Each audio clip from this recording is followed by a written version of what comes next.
Hindi short hand coaching में आपका स्वागत है। 80 शब्द प्रति मिनट की गति से 400 शब्दों की डिक्टेशन 5 सेकंड के बाद स्टार्ट होगी। तब तक के लिए आप तैयार रहिए।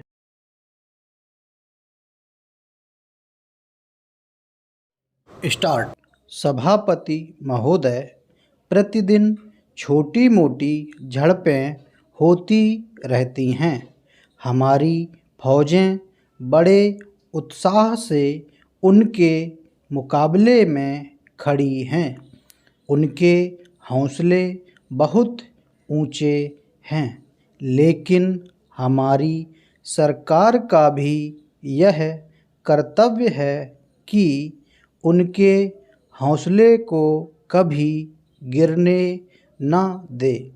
उन्हें हर तरह की सुविधा प्रदान की जाए जिससे उनका आत्मविश्वास बढ़े। मैं मंत्री महोदय से अनुरोध करूंगा कि सरकार अपनी नीतियों के प्रचार का काम ठीक प्रकार से अपनी फौजों से करे। उनको अच्छे अच्छे हथियार दे। अनुसूचित जातियों और आदिवासी जातियों के आयुक्त ने जो अपना प्रतिवेदन प्रस्तुत किया है, उस प्रतिवेदन को देखने से यह प्रतीत होता है कि इसको तैयार करने में उन्होंने बहुत परिश्रम से कार्य किया है।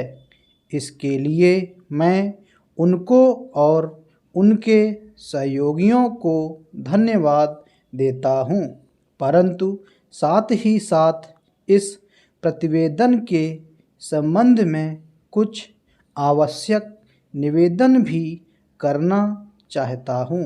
पहली बात तो यह है कि इस प्रतिवेदन को देखने से ऐसा प्रतीत होता है कि इन कार्यों के लिए जिस धन का उपयोग होता है वह 3 साधनों से उपलब्ध होता है। केंद्र सरकार द्वारा, राज्य सरकारों द्वारा और कुछ गैर सरकारी संस्थाओं द्वारा। प्रतिवेदन के अनुसार जितना धन इन कार्यों पर व्यय करने के लिए दिया जाता है, उतना धन पूरी तरह से व्यय नहीं हो पाता। मैं यह नहीं कह सकता कि आवश्यकता से अधिक धन दिया जाता है या कार्यकर्ताओं को वह धन प्राप्त ही नहीं होता, जिसके कारण से वह बिना खर्च हुए बच जाता है। मैं तो यह चाहता हूँ कि जितना धन दिया जाता है उसका पूरा उपयोग हो और आयुक्त को यह न कहना पड़े कि इस कार्य के लिए जितने धन की आवश्यकता थी उतना धन नहीं मिल पाया और विवश होकर हमको उस कार्य को बीच में ही रोकना पड़ा। जहाँ तक राज्य सरकारों का संबंध है, बहुत सी राज्य सरकारें अभी तक इस कार्य में असावधानी से काम ले रही हैं और इस कार्य को उपेक्षा की दृष्टि से देखती हैं।